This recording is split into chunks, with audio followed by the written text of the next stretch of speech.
«¡Fuera de mi casa, mamá! ¡Vete ahora mismo!». Eso me gritó mi propio hijo, con los ojos inyectados en sangre, mientras mi nuera miraba satisfecha desde el sofá. Cogí mis maletas y me fui en silencio. Lo que ellos no sabían y estaban a punto de descubrir en una notaría es que esa casa nunca fue suya, era mía, y el desahucio iba a ser para ellos. Con el tiempo entendí que estaba equivocada. La peor herida no vino de la muerte, sino de una voz viva, conocida, la del hijo al que había criado, gritándome que me fuera de una casa que, en realidad, nunca dejó de ser mía. En aquellos primeros meses de duelo, yo no servía para vivir sola. Cada ruido me sobresaltaba, cada sombra en el pasillo me hacía creer que era Miguel volviendo del trabajo, colgando la chaqueta en el perchero, suspirando mientras decía que la M30 estaba imposible. Y sin embargo, era solo el eco de mi memoria. El piso en el barrio de Carabanchel, donde habíamos pasado más de 30 años juntos, se me hizo de repente enorme, como si las paredes se hubieran dilatado. Caminaba de una habitación a otra sin saber qué estaba buscando. Mi hijo Daniel apareció un domingo por la tarde con los ojos húmedos y los hombros tensos. «Mamá, vente con nosotros», me dijo. «No quiero que sigas aquí sola, en este piso viejo. Tienes tu habitación en casa. De verdad, no es un favor, es lo normal». Estábamos en la cocina, la cafetera italiana humeaba sobre el fuego y aquel olor a café recién hecho se mezclaba con el del jabón de fregar. Le miré y por un momento vi al niño que venía corriendo después del colegio, tirando la mochila en la silla, preguntando qué había de merienda. «No quiero ser una carga, Dani», susurré. «Una carga», dice, sonrió con tristeza. «Eres mi madre. Punto. Laura está de acuerdo. Te vendrás al piso con nosotros. Allí estaré más tranquilo». Laura, su mujer. Nos habíamos llevado cordialmente desde el principio, con cierta distancia educada. Nunca hubo grandes problemas, pero tampoco esa complicidad que algunas suegras presumen tener con sus nueras. Laura era correcta, trabajadora, moderna, con esa manera de hablar rápida y segura que da la seguridad de sentirse dueña de todo, del trabajo, del cuerpo, de la casa, de la agenda. Yo la admiraba, aunque a veces me intimidaba un poco. Acepté, no por debilidad, me repetía, sino porque me lo pedía mi hijo y porque el silencio de aquel piso con las persianas medio bajadas me estaba arañando por dentro. El piso de Daniel y Laura estaba en un barrio nuevo, en Vallecas, en una urbanización con piscina y zonas comunes. Cuando llegamos con mis pocas maletas, los críos, Pablo y Lucía, mis nietos, salieron corriendo. «¡Ya, ya!», gritó Pablo, lanzándose a mis brazos. «¿Vas a vivir aquí para siempre?».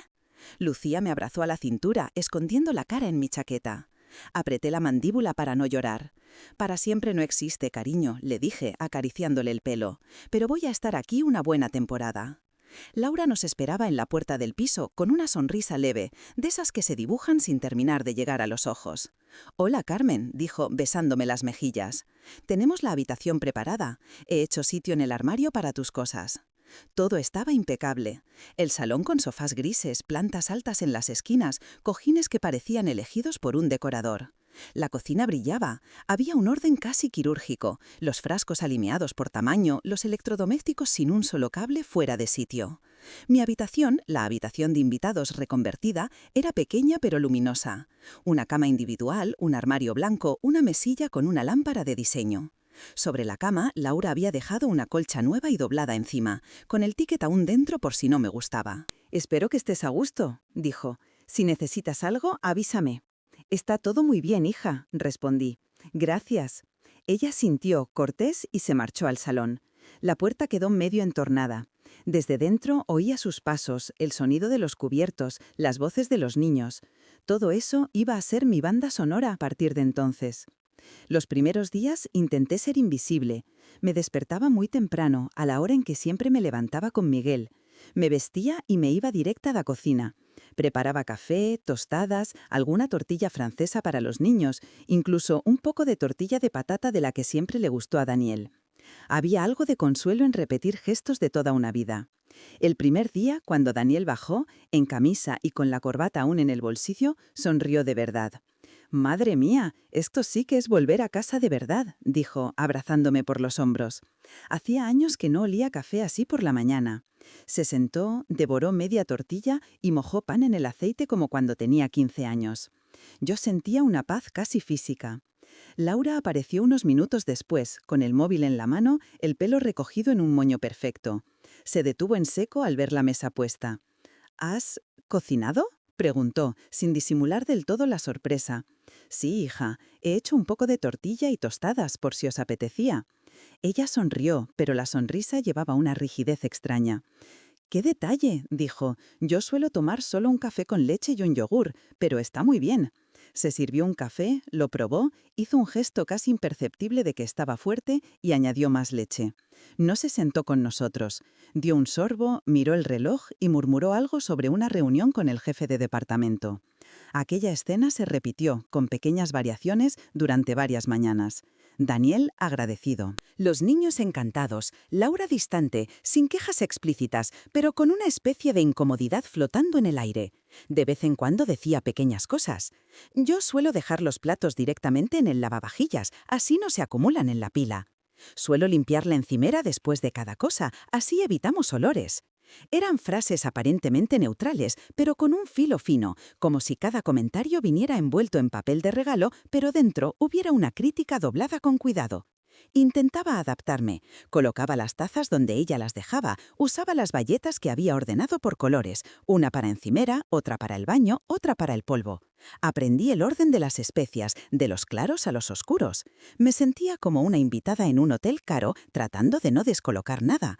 Un día, mientras ponía mis zapatillas al lado del sofá del salón, junto a la mesita baja, las dejé bien juntas, discretas, pegadas al mueble. Bajé al portal a tirar la basura y al subir, las zapatillas ya no estaban allí.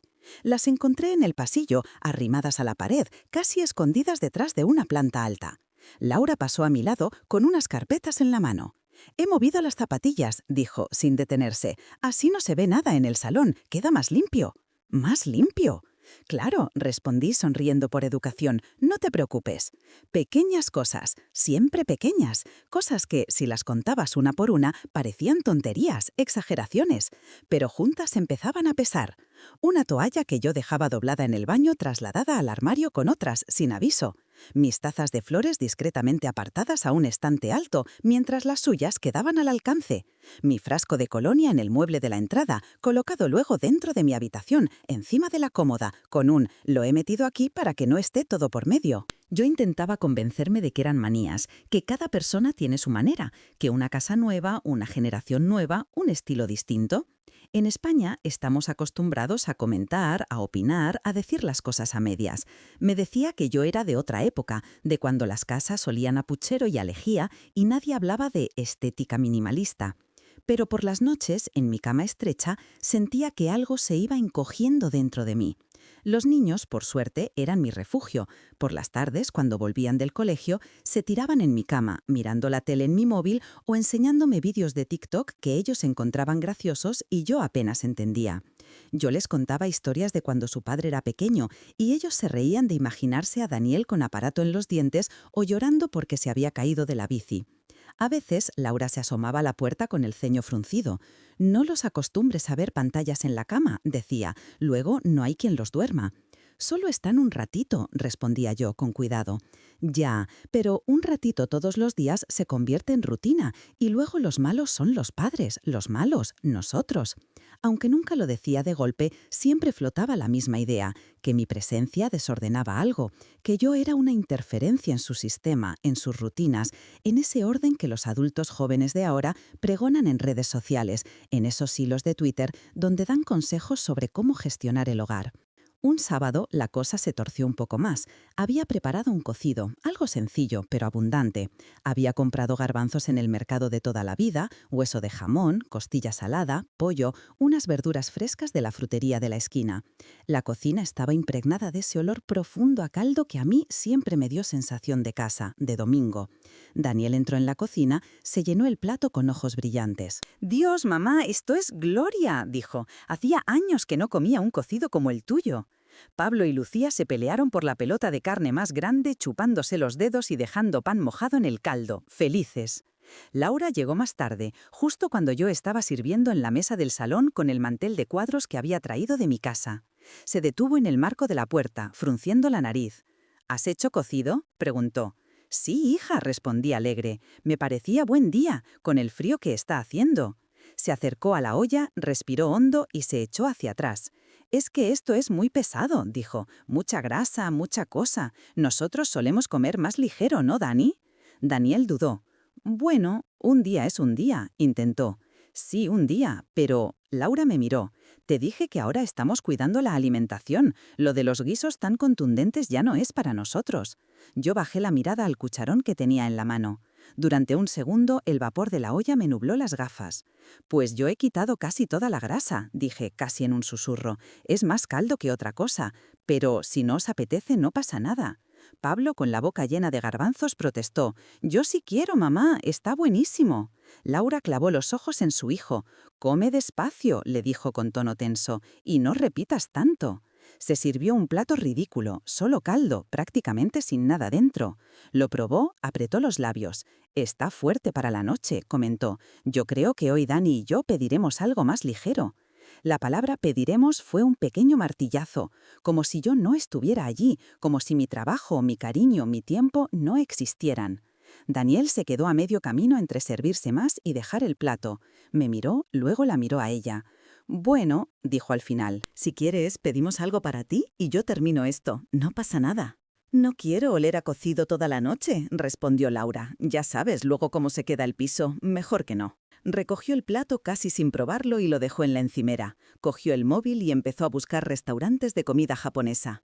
Yo me quedé sentada en la mesa, con el cucharón en la mano, frente a los niños que me miraban confundidos. «Está rico, Yaya», dijo Lucía, comprensiva, como si ella fuera la adulta. «Gracias, cariño», respondí, tragándome el nudo de la garganta junto con los garbanzos. Esa noche cené sola en la cocina, con el plato delante, mientras en el salón se oía el sonido de los palillos de sushi chocando contra los recipientes de plástico.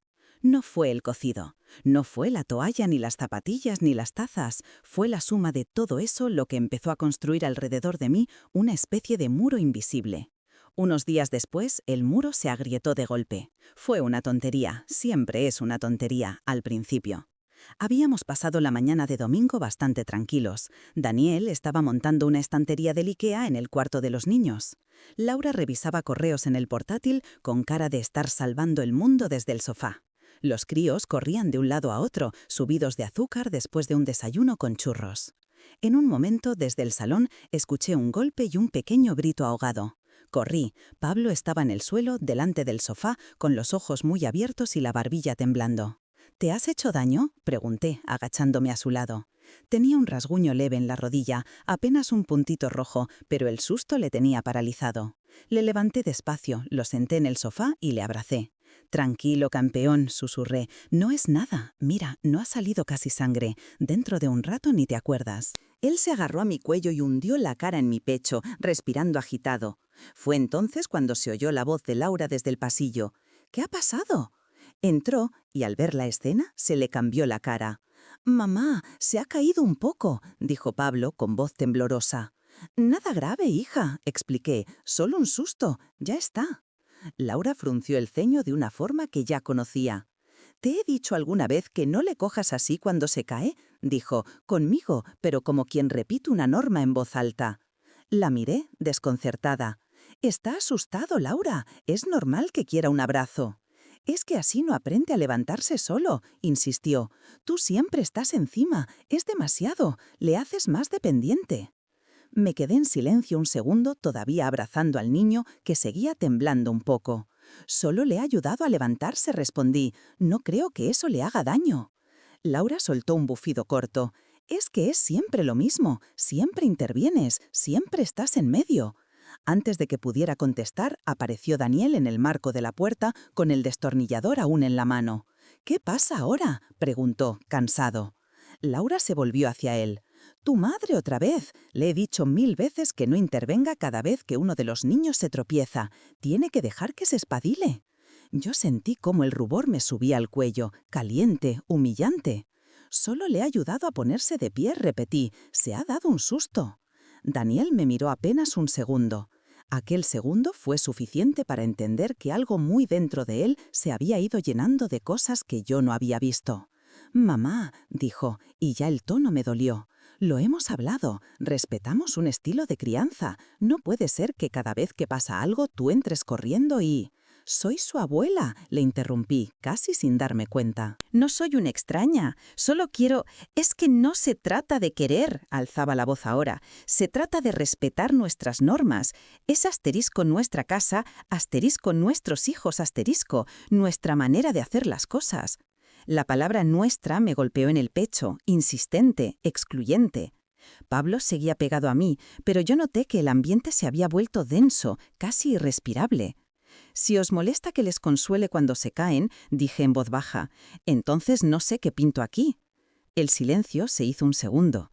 Entonces Daniel estalló. Fue un estallido sin previo aviso, como esos petardos que alguien lanza en mitad de una calle tranquila. «Claro que no sabemos qué pintas aquí», gritó. «Llevamos semanas intentando mantener una convivencia normal, y tú siempre estás en medio, siempre alteras todo».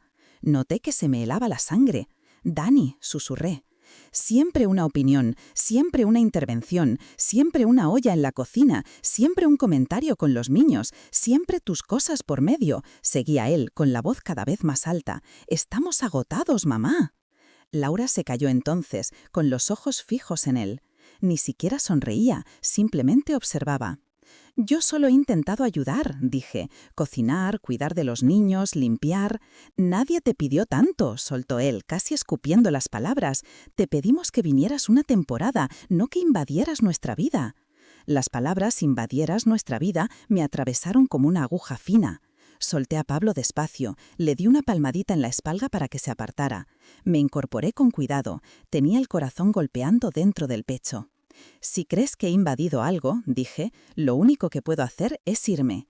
Yo misma me sorprendí al escucharme. Tal vez aún quedaba en mí un resto de orgullo. Daniel dio un paso hacia mí. Tenía la cara roja, los ojos brillantes de rabia. «Perfecto», dijo, «pues entonces vete». La habitación pareció encoger de golpe. «Dani, por favor, no hables así», intenté. Pero él ya estaba fuera de sí, atrapado en esa mezcla de frustración y miedo que hace a los adultos decir barbaridades de las que luego se arrepienten demasiado tarde. «¡Fuera!», gritó, señalando la puerta. «¡Fuera de mi casa, mamá! Hoy, ahora mismo, vete de mi casa». Su voz retumbó en las paredes del salón, rebotó en los cuadros, se clavó en mi pecho. «¡Mi casa!», lo gritó como un niño defendiendo un juguete, una fortaleza improvisada con cojines. Pablo se tapó los oídos. Lucía, que se había asomado desde el pasillo, empezó a llorar en silencio. Laura no dijo nada, no le hizo falta. Sentí cómo algo se quebraba en un sitio muy profundo de mí.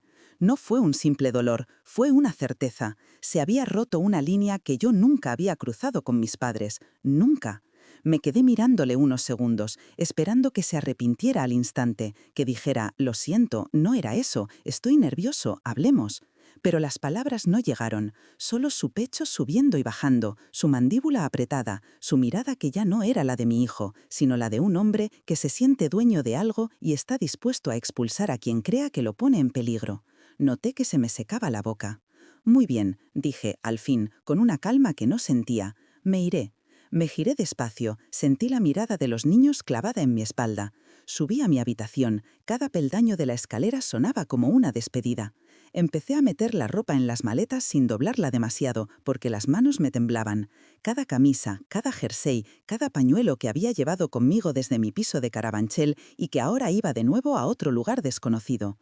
Guardé la foto de Miguel que había dejado en la mesilla, esa donde reía con la boca abierta, con la camisa por dentro del pantalón como buen hijo de su generación. Sentí que me miraba con esa mezcla de ternura y preocupación. «¿Tú lo oíste, Miguel?», murmuré. «Tú has oído a tu hijo». La casa seguía sonando, abajo, con voces apagadas, pasos nerviosos, puertas que se abrían y se cerraban. Nadie subió a hablar conmigo, nadie llamó a la puerta para decirme que me quedara. Cuando bajé, con la maleta grande en una mano y la pequeña arrastrando detrás, Daniel estaba en el pasillo, apoyado en la pared. Tenía cara de haberse desinflado, pero no de arrepentirse del todo. «¿Dónde vas a ir?», preguntó, sin moverse. «A una habitación en alquiler», dije, «como tantos pensionistas. No te preocupes, no seré una carga». El eco de la palabra carga pareció golpearle. Bajó la mirada. «Podríamos hablarlo con calma, otro día. Ahora estoy...». Buscó la palabra y no la encontró. «No te preocupes, Dani», repetí. «Has sido muy claro». Laura se asomó desde la cocina, con los brazos cruzados y el ceño fruncido. No parecía sorprendida. Tal vez esto era exactamente lo que quería. Nadie cogió una maleta, nadie abrió la puerta por mí. Tuve que apañármela sola con el peso y el trozo de orgullo que aún me quedaba entero. En el portal, mientras esperaba al taxi que había pedido por el móvil, me miré en el cristal de la puerta. La mujer que me devolvió la mirada era más pequeña de lo que yo recordaba, con más arrugas y los ojos más hundidos. Pero allí, en lo más profundo, vi algo que no había visto en semanas, un brillo tenue, distinto, una resistencia silenciosa. Fuera de mi casa, había dicho. No sabía que, legalmente, aquella casa nunca había sido suya, todavía no. El taxista me ayudó a meter las maletas en el maletero. Era un hombre de unos 60, con una radio baja que emitía noticias sobre la subida del precio de la luz. Durante el trayecto hacia el barrio donde había encontrado una habitación en alquiler, me preguntó si estaba mudándome por algo bueno. Por circunstancias, respondí, mirando por la ventanilla. No insistió. Los hombres mayores de este país han visto suficiente vida como para reconocer cuando alguien no quiere contarla. La habitación estaba en un piso antiguo, cerca de un polígono, en una zona que olía a taller mecánico, a bar de menú del día y a ropa tendida en balcones estrechos. La dueña, una mujer viuda como yo, me enseñó el cuarto con una mezcla de pena y rutina. «Aquí han pasado muchas señoras como usted», dijo. «Al final los hijos tienen su vida». No supe si reír o llorar. Había una cama, una mesilla sencilla, un armario viejo, una silla junto a la ventana que daba a un patio interior donde resonaban las voces de otros vecinos. Nada más. Allí no había recuerdos, ni fotos, ni olores propios. Era una pausa, un paréntesis, un lugar donde inhalar y exhalar sin que nadie suspirara por ello. Los primeros días me moví como una sombra. Compraba algo de pan en la panadería de la esquina, 2 yogures, algo de fruta. Comía sin hambre, más por costumbre que por deseo. Llamé a una amiga de toda la vida para decirle, de forma muy suavizada, que estaba un tiempo fuera de casa de mi hijo por obras. No quise soportar su compasión. La única voz que sonó clara entre tanto ruido de fondo fue la de mi gestor. «Carmen», me dijo por teléfono, «recuerda que este mes tenemos que revisar lo de la renta y los papeles de la pensión. Si quieres, pásate por la gestoría y vemos todo». Estuve a punto de decirle que lo dejáramos, que bastante tenía. Pero luego pensé en Miguel, en cómo siempre se tomaba en serio todo lo administrativo, aunque refunfuñara. Fui. La gestoría estaba en una calle de barrio de toda la vida, de esas con ferretería, mercería, locutorio y frutería uno al lado del otro. Al entrar, me envolvió el olor a papel, tóner de impresora y café recalentado en taza de propaganda. Me sentí extrañamente en casa. «¡Hombre, Carmen!», dijo Julián, mi gestor, levantándose de su silla. «¿Cómo estás?» «Tirando», respondí, como todos. No preguntó más. En España, tirando ya contiene más información de la que parece. Nos sentamos frente a frente. Empezó con lo de siempre: ingresos, retenciones, posibles deducciones. Yo firmaba donde me indicaba, moviéndome en esa burocracia que al menos tenía la deferencia de tratarme como una adulta. En un momento frunció el ceño mientras revisaba una carpeta. «Oye», dijo levantando una ceja, «tenemos pendiente revisar el tema del piso y de las propiedades de Miguel. Me dijiste que no habías tocado esos papeles desde que falleció, ¿no?» La verdad, admití, dejé que todo siguiera como estaba. Me limité a cobrar la pensión y ya. Julián se apoyó en el respaldo de la silla. «Tu marido dejó las cosas muy bien atadas», dijo, «pero eso no significa que no haya que revisar, y menos ahora. ¿Estás viviendo en tu antiguo piso?» Tragué saliva. «No, lo alquilé hace unos meses para ahorrar algo. Me fui a vivir con mi hijo, pero ahora estoy en una habitación». Él asintió despacio. No pidió detalles. «Entonces, con más razón», dijo, «vamos a mirar bien lo que hay. No quiero que vayan por ahí tomando decisiones sobre cosas que igual no son suyas». Tardó unos minutos en sacar del armario metálico una carpeta bastante gruesa, etiquetada con los apellidos de Miguel y los míos. Abrió, pasaba hojas, consultaba sellos, fechas, escrituras. «Mira, Carmen», dijo al fin, «este piso de Carabanchel, para empezar, está solo a tu nombre desde hace años. Lo firmasteis así en su momento». Eso lo sabía, vagamente. Lo habíamos hecho por un tema de hipoteca y nóminas. Pero en aquel momento me sonó lejano. «Y luego está», continuó, «la casa de Vallecas, donde vive Daniel». Levanté la vista sorprendida. «¿La de Daniel?». Julián me miró por encima de las gafas. «Carmen, esa casa no está a nombre de Daniel». Me quedé en blanco. «¿Cómo que no?» «Aquí está la escritura», dijo, mostrándome el documento. «El día que la comprasteis, hace ya bastantes años, la pusisteis a nombre tuyo, solo tuyo. Miguel incluso firmó una cláusula de renuncia a la parte de gananciales para protegerte, ¿te acuerdas?» No me acordaba, o quizás sí, pero lo había enterrado entre tanto papel. Pensábamos que, si algún día le pasaba algo, yo no tendría problemas con Hacienda, balbuceé. «Exacto», dijo Julián, «y luego no se ha hecho ninguna ampliación de hipoteca, ni novación, ni nada a nombre de tu hijo. Ni venta, ni donación, nada. Legalmente, Carmen, esa casa es tuya». Me quedé mirando la hoja sin verla. Solo veía la imagen de Daniel, rojo de rabia, gritándome «mi casa» en una sala que sobre el papel no era suya en absoluto. «No puede ser», murmuré. «Él siempre ha hablado de hipoteca, de que está pagando». Julián arrugó el entrecejo. «Puede estar pagando los gastos, la comunidad, el IBI, si tú se lo has dejado, pero eso no cambia la escritura. A ojos del registro de la propiedad, la dueña eres tú». Sentí un mareo, me sujeté a la mesa. Julián bajó la voz, más serio. «Y eso no es todo», dijo. «Entre las cosas que dejó Miguel hay más. Mira». Me enseñó extractos de cuentas corrientes, fondos de inversión pequeños pero constantes, una participación en una empresa de suministros industriales en la que Miguel había trabajado de joven, un terrenito en la Sierra de Ávila que yo recordaba vagamente de alguna conversación sobre el pueblo del tío Antonio. «Miguel ahorró mucho más de lo que tú creías», dijo Julián. «Y todo lo dejó pensado para que fuera tuyo, sin interferencias. No te lo digo por meterme donde no me llaman, pero ¿tu hijo sabe algo de esto?» Negué con la cabeza. «Él da por hecho que yo tengo la pensión y poco más». Julián soltó un suspiro. «Pues igual está haciendo muchos planes con eso que él llama mi casa», dijo. «Mira, esto deberíamos tratarlo con un notario, no solo por tenerlo claro legalmente, sino para que tú decidas qué quieres hacer. Porque ahora mismo, Carmen, tú estás en una habitación de alquiler y la casa que es tuya la está ocupando un hijo que te ha echado de allí, y eso no está bien». No lo dijo con rabia, lo dijo con esa mezcla de lógica y humanidad que tienen algunos profesionales cuando han visto demasiadas injusticias familiares. «¿Y qué propones?», pregunté con un hilo de voz. «Conozco a un notario serio», don Federico respondió, «de los de toda la vida. Podemos pedir una cita, que revise todo, que te explique con calma y, si quieres, que convoque a tu hijo para aclarar su papel real en todo esto. A veces, cuando se pone un papel encima de la mesa, las fantasías se colocan en su sitio». Las fantasías se colocan en su sitio. Pensé en Daniel, en Laura, en las manías, en los nuestra casa, en los nuestros hijos, en los nuestras normas. «Pide la cita», dije, sorprendida por la firmeza de mi propia voz. Julián sonrió apenas. «Hecho. Y una cosa más. Tu marido dejó una carta para ti en el expediente. Se dejó registrada aquí, con fecha de hace un par de años antes de morir. El notario te la dará cuando os veáis, supongo». Noté cómo el corazón se me volcaba. «¿Una carta?» «Sí», dijo, «no la he leído, por supuesto, pero creo que a partir de ahora te va a venir bien saber exactamente qué quería Miguel».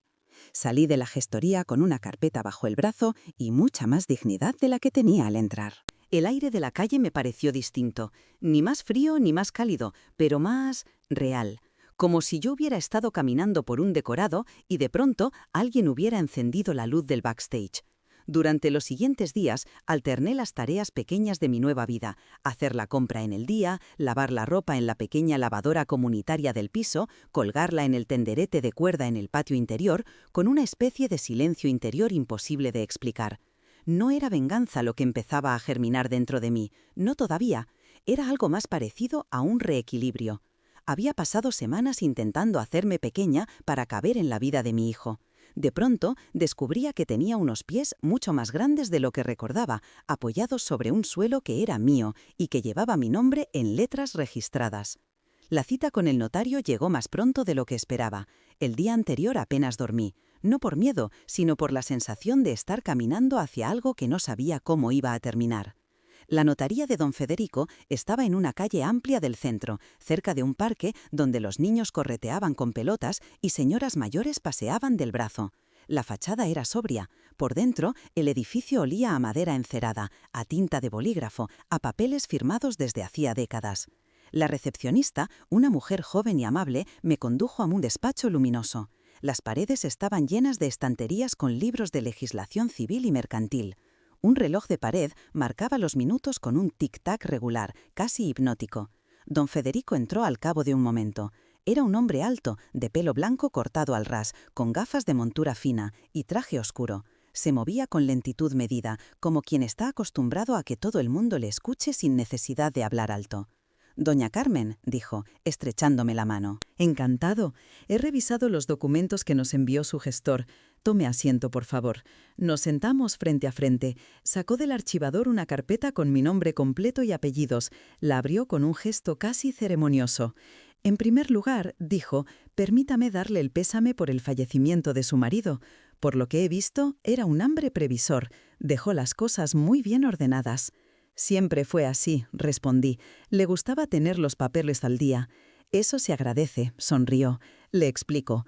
Usted es titular en pleno dominio de 2 viviendas, la de Carabanchel y la de Vallecas, además de otras participaciones y ahorros.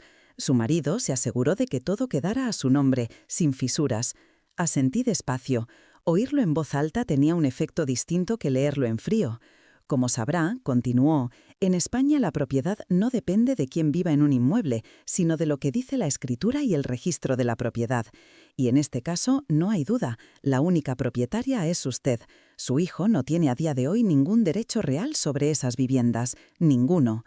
Mi casa resonó de nuevo en mi memoria, ahora teñida de ironía. Don Federico se inclinó ligeramente hacia mí, sin perder la cortesía. «Sé por su gestor que usted ha estado residiendo en casa de su hijo y que ha habido fricciones». No preguntó más. No hizo falta. «Me echó», admití, por fin en voz alta. «Me gritó que me fuera de su casa, como si yo hubiera entrado allí a la fuerza». El notario asintió, serio. «Lamentablemente no es un caso tan raro como deberían», dijo. «Pero jurídicamente, doña Carmen, la posición es clara.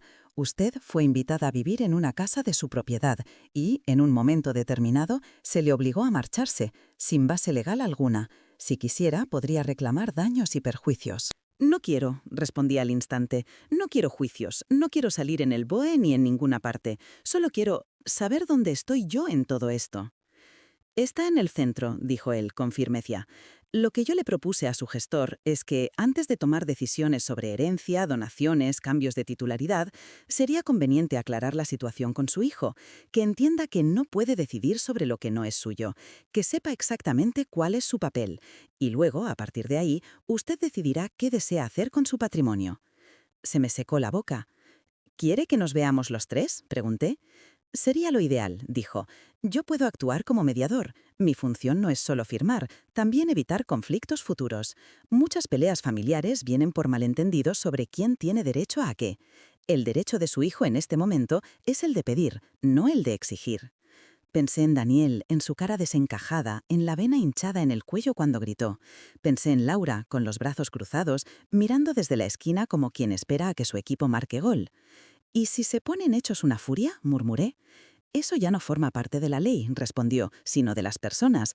Pero a veces, cuando se ven los papeles y se hacen las preguntas adecuadas, las posturas cambian. ¿Le parece bien que les citemos aquí?». Inspiré hondo, sentí un cosquilleo extraño en la espalda, mitad miedo, mitad alivio. «Hágalo», dije, «que vengan». Él asintió, tomó algunas notas y antes de dar por terminada la entrevista, abrió un pequeño cajón. «Una cosa más», dijo. «Su marido dejó esto para usted, con instrucciones de entregarlo junto con la revisión del testamento». Sacó de una carpeta un sobre blanquecino con mi nombre escrito a mano. Reconocí al instante la letra de Miguel. Apreté los dedos alrededor del sobre como si fuera frágil. «Léalo cuando esté tranquila», añadió, a solas. Asentí. Me despedí, salí de la notaría con el sobre apretado dentro del bolso como si llevara una granada de recuerdos entre las manos. Esa tarde, en la habitación alquilada, me senté en la única silla, junto a la ventana del patio interior. Las voces de los vecinos subían en forma de risa, retazos de reggaetón de algún altavoz cutre, un bebé llorando. Abrí el sobre con cuidado. La letra de Miguel me saltó a la cara, tan familiar que dolía. «Carmen, si estás leyendo esto es que, como era de esperar, la vida ha seguido su curso. Antes de irme, quería dejar claras algunas cosas, porque nos conocemos y sé que, por amor, eres capaz de ponerte siempre la última. Tragué saliva. Tu casa, tus ahorros, lo que hemos levantado juntos con 1000 horas extra y pocas vacaciones, es para ti. No para que nadie te haga chantaje emocional con ello, tampoco para que se te olvide que vales más de lo que crees. Quiero que tengas la certeza de que, si algún día las cosas se complican con Daniel, tú tengas de tu lado no solo la razón, sino también los papeles. Me reí con un sollozo al leer aquella palabra, los papeles, tan de Miguel. Confío en que Daniel sabrá estar a la altura, pero también sé cómo es este país, cómo somos, cómo tira la comodidad. Si algún día sientes que te hacen sentir pequeña, acuérdate de esto. La casa donde te sientes invitada es tuya, y tú decides quién entra y quién sale. Ni él ni nadie está por encima de tu dignidad. Si tengo que pedirte algo desde donde esté cuando leas esto, es que no te dejes pisar, ni por él, ni por nadie. La carta seguía un poco más, con recuerdos, bromas privadas, una lista de cosas que se acordaba que me gustaban. Pero esas frases se quedaron grabadas a fuego. Cuando terminé, apoyé la hoja sobre mis rodillas y me dejé llorar, por primera vez desde el día que Miguel murió. Lloré no solo por él, sino por mí, por la mujer que se había dejado encoger en el salón de un piso que llevaba su nombre en la escritura, por la madre que había aguantado miradas, suspiros y órdenes con tal de no molestar. Daniel había jugado a ser el dueño del escenario, pero el teatro, la estructura, las butacas, la luz eran mías. El mensaje de la notaría llegó 2 días después. Cita confirmada con don Federico para el viernes a las 10 de la mañana. Asistentes, usted, su hijo Daniel, su nuera Laura. Era un simple mensaje de texto, pero yo lo leí como el prólogo de un juicio íntimo, sin jueces de toga ni fiscales, pero con la dignidad de una vida entera sentada en la sala. El viernes llegó con cielo nublado. Madrid tenía ese tono gris que se pega a los edificios viejos y nuevos por igual. Me puse una blusa sencilla, el mismo abrigo con el que fui al entierro de Miguel, y el collar que él me regaló en nuestro aniversario de plata. Al llegar, don Federico me recibió con una inclinación de cabeza. «Su hijo ha confirmado que viene», dijo. «Están a punto de llegar». Sentí como si el corazón diera un pequeño brinco y luego se quedara quieto. No había marcha atrás. Escuché la puerta principal, pasos en el pasillo, voces amortiguadas. Reconocí el timbre de Daniel, el tono más alto de Laura. Cuando entraron en el despacho sentí algo raro, una mezcla de ternura, rabia y sobre todo distancia, como si los estuviera viendo desde el futuro, desde un lugar en el que ya no podía dejarme arrastrar del todo por sus emociones. Daniel iba vestido con camisa y americana, como si viniera de la oficina. Llevaba una carpeta en la mano como si este encuentro fuera un trámite más. Pero el brillo nervioso de sus ojos le delataba. Laura, a su lado, también muy arreglada, con una blusa elegante y el pelo perfectamente liso. Me dio 2 besos fríos. «Hola, Carmen». «Hola, hija». Daniel rozó mis hombros con un abrazo breve, casi simbólico. «¿Mamá?» Don Federico les hizo un gesto hacia las sillas. «Muchas gracias por venir», dijo. «Les he citado porque es importante que, antes de que doña Carmen tome decisiones sobre su patrimonio, todos entiendan la situación legal de partida». Laura sonrió con un poco de prisa. «Sí, por supuesto. Mejor tenerlo todo claro. Ya lo decíamos Dani y yo, mejor dejar la casa a nuestro nombre cuanto antes, por si pasa algo, para no tener líos después con Hacienda y esas cosas». Mi estómago se tensó, pero me mantuve en silencio. Daniel asintió, todavía con esa creciente inquietud en la mirada. «Queremos asegurarnos de que todo esté en orden», dijo, «sobre todo con la casa». Don Federico se colocó las gafas, abrió la carpeta con un gesto tranquilo y sacó una hoja. «Perfecto», respondió. «Empecemos entonces por la casa». La palabra casa sonó extraña en aquella sala de madera. Con sus sillones formales, sonó desnuda, despojada de emociones, a punto de convertirse en inmueble en cualquier momento. «Señor Daniel», dijo el notario, «antes de seguir necesito hacerle una pregunta». «Claro», respondió él, inclinándose un poco hacia adelante. «¿Puede explicarme por qué cree usted que la vivienda de Vallecas es suya?» Las palabras cayeron en la mesa como un mazo muy suave. Daniel parpadeó. «¿Cómo que por qué creo? Se quedó a medias. Vivimos allí. Estoy pagando los gastos. La comunidad, el IBI, la luz, el gas. Hicimos la reforma del baño hace 2 años. He asumido todo eso yo». Comprendo, dijo don Federico, pero no le he preguntado qué gastos asume, sino qué documento legal le hace creer que es propietario de la vivienda. Laura intervino enseguida con la naturalidad de quien está acostumbrada a tomar la palabra. La casa era de sus padres, dijo. Está claro que todo esto va a ser para él. Es hijo único, es lo normal. Don Federico la miró un instante, con educación. En derecho, dijo, lo normal no existe, solo lo que está escrito, firmado y registrado. Giró la hoja para enseñarla. Según la escritura que se otorgó en su día y el asiento en el registro de la propiedad, la vivienda de Vallecas está inscrita únicamente a nombre de doña Carmen. No existe escritura de compraventa, donación, herencia, ni ningún otro título que haya transmitido la propiedad a su hijo. Por tanto, legalmente, la casa es de su madre, solo de ella. El silencio que siguió fue casi tangible. Daniel se quedó blanco. «Eso no puede ser», murmuró. «Papá y mamá, yo siempre pensé, nunca se habló de esto». Laura apretó las manos sobre su bolso. «Algo tiene que estar mal», dijo. «No tiene sentido. Él es el heredero, es el que está ahí, el que...»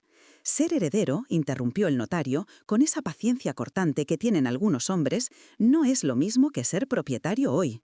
A día de hoy, quien manda, decide y dispone sobre esa vivienda es únicamente doña Carmen. Su marido, en paz descanse, lo dejó así de propósito. Daniel me miró, con una mezcla de shock y reproche. «¿Tú sabías esto?» Negué con la cabeza.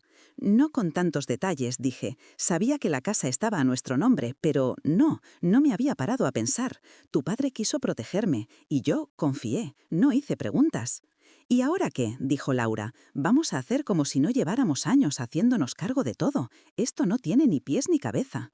«Tiene todos los pies y todas las cabezas», respondió el notario. «Otra cosa es que ustedes hayan estado actuando como si las cosas fueran distintas, pero eso no cambia la realidad jurídica». Apoyó las manos un segundo sobre la mesa. «Y hay algo más que deben comprender. Invitar a alguien a vivir en una casa es un acto de generosidad. Echarle y luego, tratándola como si fuera un estorbo, cuando esa persona es además la dueña, es, como mínimo, una falta de respeto. Jurídicamente, incluso podría considerarse una perturbación ilegítima de la posesión». Daniel tragó saliva. «Perturbación de...». «Si su madre quisiera», dijo don Federico, «podría demandarle, reclamar daños, cuestionar su permanencia allí. Y lo más importante, podría pedir que se retirara, con plazo y forma. Y un juez le daría la razón». Laura abrió la boca escandalizada. «¿Está insinuando que ella puede echarnos de de esa casa?» «No lo insinúo», dijo el notario. «Lo afirmo. Puede». Clavó su mirada en Daniel. «Por eso le he hecho la pregunta. Porque usted, hace escasas semanas, según me han contado, gritó a su madre que se fuera de su casa. ¿Entiende ahora la gravedad de lo que hizo, teniendo en cuenta que la casa no era suya?» Daniel se hundió en la silla. Tenía los ojos vidriosos, como cuando de pequeño se daba cuenta de que había cruzado un límite con Miguel. «No lo sabía», balbuceó. «Yo pensaba que era lo lógico, que tarde o temprano sería mía y...». «La lógica», intervino don Federico, «no escribe escrituras. Aquí solo valen hechos. Y el hecho es que usted ha tratado a su madre como una intrusa en una vivienda que nació y sigue siendo un patrimonio suyo. Y además ha permitido que su esposa la trate como una molestia». La mención directa a Laura hizo que ella lanzara una mirada de hielo al notario. «Yo solo he intentado mantener un orden en la casa», respondió. «Mi suegra no respetaba nuestras normas, se metía en todo». Don Federico alzó una ceja. «Puede poner todas las reglas que quiera, señora, en una casa que sea suya», dijo. «En la de otro, las reglas las pone el propietario, y si no, se llega a acuerdos. Pero aquí no ha habido acuerdos, solo una imposición unilateral. Pude haber saboreado la escena como una revancha, podría haberme regodeado en ver cómo se les desplomaba el castillo de naipes, pero lo único que sentí, extrañamente, fue una profunda fatiga, una especie de tristeza antigua. Yo no había venido a verles humillados, había venido a poner las cosas en su sitio». El notario se giró hacia mí. «Doña Carmen, mientras usted no diga lo contrario, su hijo seguirá siendo, a ojos de la ley, un mero ocupante autorizado por usted. Hoy lo que debemos decidir es si desea mantener esa autorización, modificarla o retirarla». Daniel levantó la cabeza de golpe. «¿Retirarla?», susurró. «Sí», respondió don Federico. «Usted podría, si quisiera, fijar un plazo para que abandonen la vivienda. o podría establecer condiciones, o podría ordenar las cosas de otro modo. Esa es la realidad. Daniel me miró como un niño que ha roto algo irreparable. «Mamá», su voz estaba rota. «Por favor, no nos eches. No sabía, no tenía ni idea de...» Laura le interrumpió indignada. «¿Cómo que no nos eches?», le cortó. «¿Te estás oyendo? Es tu madre. Lo lógico es que nos deje la casa a nosotros. ¿A quién si no?» «A quien le dé la gana», respondí, sin elevar la voz, «que para eso es mía». Laura se quedó helada. Daniel cerró los ojos, como si una parte de él agradeciera que por fin alguien dijera las cosas como son. «No quiero echarte», continué, «no he venido a eso, pero tampoco voy a aceptar nunca más que me trates, ni tú ni Nadia, como una intrusa, una carga o una molestia, ni en esa casa ni en ninguna parte». Daniel asintió, con lágrimas ya visibles. «Lo sé», murmuró, «lo sé, mamá, me porté fatal». Estaba agobiado, enfadado con todo, y lo pagué contigo. No tengo excusa. «Claro que no tienes», respondí. «No la hay para gritarle eso a tu madre, y menos en una casa que ni siquiera es tuya». Él no intentó defenderse, apenas se tapó la cara con las manos. Laura, sin embargo, seguía sin ceder. «Todos estábamos agobiados», insistió. «Usted se metía en la cocina, en la educación de los niños, en todo. Eso también cuenta, no es Santa Carmen». «No he dicho que lo sea», intervino el notario. «Aquí no estamos juzgando quién es más perfecto, sino quién tiene qué derecho. Y su suegra tiene muchos, ustedes de momento ninguno». Se hizo otro silencio, ni siquiera el reloj se oía. Tomé aire. «Daniel», dije, «quiero que entiendas algo. Si yo hubiera querido, podría haberme quedado allí, cerrando la puerta de mi habitación y dejándote el resto del piso prestado, como tú dices. Podría haber dicho, esta casa es mía, y el que no lo acepte, que se marche. No lo hice. Fui yo la que me fui, a una habitación con la pensión justa, para que tú no te sintieras desplazado. Y yo te... eché, con acento agudo», susurró. «Te eché con acento agudo de tu propia casa». Asentí. «Me gritaste que me fuera de tu casa, y ahora sabes que ninguna de las dos palabras era cierta, no era tuya, y nunca dejó de ser mía». Los ojos se le llenaron de lágrimas grandes, gruesas, que cayeron sin disimulo. «Lo siento, mamá», dijo, «de verdad, no hay forma de justificarlo. Fui un egoísta, me dejé arrastrar, me creí con derechos que no tenía». Laura abrió mucho los ojos. «¿Me estás echando la culpa a mí?», se volvió hacia él. Daniel la miró por primera vez con una firmeza que no le había visto en mucho tiempo.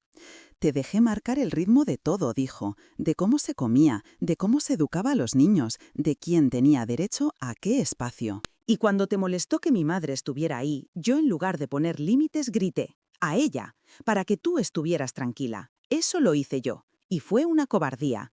Ella se levantó de la silla indignada. «Esto es alucinante. Venimos aquí pensando que íbamos a aclarar la herencia y sales diciendo que eres un cobarde. Pues muy bien, yo no pienso pedir perdón por defender mi casa». «No es tu casa», dije tranquila, «y no lo será si yo no quiero». Se hizo un silencio cortante. Laura por primera vez pareció entender que esa frase no era retórica, sino literal. «¿Está usted amenazando con dejarnos fuera del testamento?», preguntó incrédula. «No estoy amenazando», respondí. «Estoy recordando que las decisiones sobre mi patrimonio las tomo yo, y que nadie tiene derecho a exigirlas como si fueran un premio asegurado por soportarme». Don Federico cerró la carpeta y nos miró a los tres. «Mi recomendación», dijo, «es que hoy no firme nada, que se vaya a casa, lo piense y cuando esté tranquila decida cómo quiere ordenar sus cosas. Lo único que podemos dejar claro ya es esto. A partir de hoy, ninguna decisión sobre esa casa se tomará sin su consentimiento expreso y por escrito». Asentí. Me gustó esa frase. «A partir de hoy». Daniel cogió aire, se levantó y rodeó la mesa hacia mí. Por un segundo pensé que venía a discutir. En lugar de eso, se arrodilló junto a mi silla. Sentí que todo el aire de la sala desaparecía. «Mamá», dijo, mirándome desde abajo, «no te pido la casa, no te pido ni un euro, te pido que me des la oportunidad de demostrarte que puedo ser mejor hijo de lo que he sido». Yo me quedé petrificada, no porque no hubiera soñado con unas disculpas así, sino porque nunca imaginé que llegarían precisamente allí, delante de un notario. «No sé si podré olvidarlo», susurré. «No hace falta que lo olvides», respondió. Solo que algún día puedas mirarme sin que se te venga ese grito a la cabeza. Inspiré despacio. Tú, por tu parte, dije, tendrás que pensar durante mucho tiempo en lo que dijiste, en cómo actuaste, en lo que permitiste. No solo conmigo, también con tus hijos, que vieron todo. La próxima vez que sientas la tentación de decir «mi casa» delante de alguien, acuérdate de este despacho. Él asintió, bajando la cabeza. Me acordaré todos los días. Laura, de pie junto a la ventana, resopló. «Esto es un drama absurdo», murmuró. «Nos hace perder el tiempo». «Laura», la corté, «hay algo que sí quiero dejar claro contigo.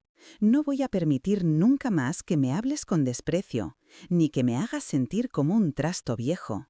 Si algún día vuelvo a esa casa, no será para vivir en una esquina, sino para que se me respete.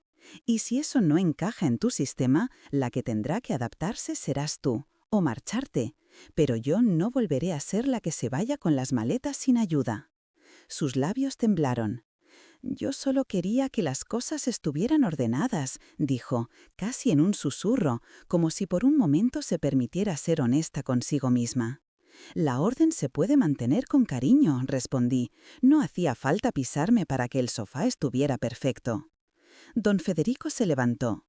«Les propongo lo siguiente», dijo. «Hoy dejamos constancia de que doña Carmen mantiene la propiedad íntegra de sus bienes, sin transmitir nada a nadie. En unos meses, si lo desea, volverá para otorgar un nuevo testamento. Hasta entonces, ustedes», miró a Daniel, «se comprometen a no hacer ninguna gestión sobre la vivienda sin consultarla primero. Y, por supuesto, a no volver a poner en duda su derecho a entrar o salir de su propia casa». Daniel asintió rápidamente. «Por supuesto». Laura no dijo nada. Firmé unos papeles que dejaban constancia de que, de momento, todo seguía igual, con la enorme diferencia de que ahora yo sabía exactamente cuánto valía cada cosa. ¿Y cuánto valía yo? Al salir de la notaría, el cielo se había abierto un poco. Un rayo de sol se colaba entre las nubes y caía justo sobre el parque de enfrente, donde unos niños jugaban al fútbol con un balón desinflado, y un abuelo los observaba desde un banco. Daniel y Laura salieron detrás de mí. Ella caminaba unos pasos por delante, el bolso apretado contra el cuerpo. «Mamá», llamó él con voz baja. Me giré. «¿Sí? ¿Te podemos llevar a casa?», preguntó. «Quiero decir, al piso donde estás. No me gustaría que te fueras en metro sola ahora». Una parte de mí, la herida, la que aún sangraba, estuvo a punto de decir que no, que ya había aprendido a coger taxis ella sola, a arrastrar maletas sola, a dormir sola. Pero luego pensé en otra cosa, en lo que significaba dejarle, por una vez, hacerse cargo sin que eso implicara que él mandaba sobre mí. «Vale», respondí, «me lleváis, pero luego cada uno a su casa. Yo tengo que pensar». En el coche el silencio fue denso, pero distinto al que había en su salón semanas atrás. Ya no era un silencio que me aplastaba, era un silencio lleno de cosas que acababan de caer en su sitio. Como cuando has terminado un puzzle y te quedas mirándolo sin saber muy bien qué hacer con esa imagen completa. Al llegar al portal del piso donde alquilaba la habitación, Daniel me miró. «Mamá», dijo, «no te voy a pedir nada de la herencia. Te lo prometo. Si algún día decides dejarnos algo, será regalo tuyo, no derecho mío. No quiero volver a equivocarme en eso». Le creí. No porque de repente se hubiera convertido en un santo, sino porque aquella mañana le había visto tocar fondo de una forma que no había visto nunca. Y a veces, desde el fondo, es cuando por fin se empieza a construir algo nuevo. «Ya veremos qué hago con lo que tengo», respondí. «Lo que sí sé es que a partir de ahora solo va a recibir algo de mí quien me trate con el respeto que merezco. Eso incluye a mi hijo, y a mi nuera, y a mis nietos, claro». Sonrió, tristísimo. «Intentaré estar a la altura, mamá». Laura, desde el asiento del copiloto, miraba por la ventana. No sé qué pasaba por su cabeza. Tal vez calculaba, tal vez recordaba, tal vez empezaba a entender que no todo está a su disposición, que hay cambres a las que una llega como invitada, y se nota. Subí a mi cuarto. Me senté en la cama, exhausta y al mismo tiempo ligera. Saqué la carta de Miguel del bolso, la miré y la apoyé en la mesilla. «Ya está, Miguel», murmuré. «Les han dicho lo que tú sabías, que esta casa era mía, que siempre lo fue, y que yo no soy un mueble que se aparta y se lleva al trastero cuando estorba. En el patio interior, una vecina tendía ropa canturreando una copla de la radio. El sol se colaba a trozos, olía a lejía, a guiso de lentejas en algún piso de abajo, a vida normal. No sabía todavía qué iba a hacer con el piso de Vallecas. Quizá algún día volvería, pero con mis condiciones. Quizá lo alquilaría y me compraría un pequeño apartamento cerca de la playa, en un pueblo de Alicante, para que el mar me recordara cada mañana que hay cosas más grandes que los gritos de un hijo confundido. Quizá haría un testamento, donde Pablo y Lucía tendrían un lugar especial, para que su yaya no se fue porque no les quisiera, sino porque aprendió demasiado tarde a quererse también a sí misma. Lo que sí sabía era esto: la próxima vez que alguien levantara la voz delante de mí para decir «mi casa», habría un documento, una notaría, un registro de la propiedad y, sobre todo, una Carmen entera detrás, dispuesta a responder «tu casa no». Esta casa es mía, y conmigo no se grita. No necesitaba venganza, no quería ver a nadie en la calle arrastrando maletas como yo. Mi justicia era otra: vivir los años que me quedaran sin pedir permiso para existir, sin encogerme para caber en vidas ajenas. Yo, que había sido siempre la madre silenciosa, la que resolvía sin hacer mucho ruido, había descubierto al fin que el silencio también puede hablar, que a veces basta con llevar la escritura de tu valor dentro del bolso y recordarte cada mañana que te la firmaste tú misma. Porque al final esa era la verdadera casa que nunca me podrían quitar, la certeza de que, aunque tarde, aprendí a echar de mi vida a quien me echó de la suya. Y esa, por mucho que se empeñaran, no habría notario en España capaz de discutirla.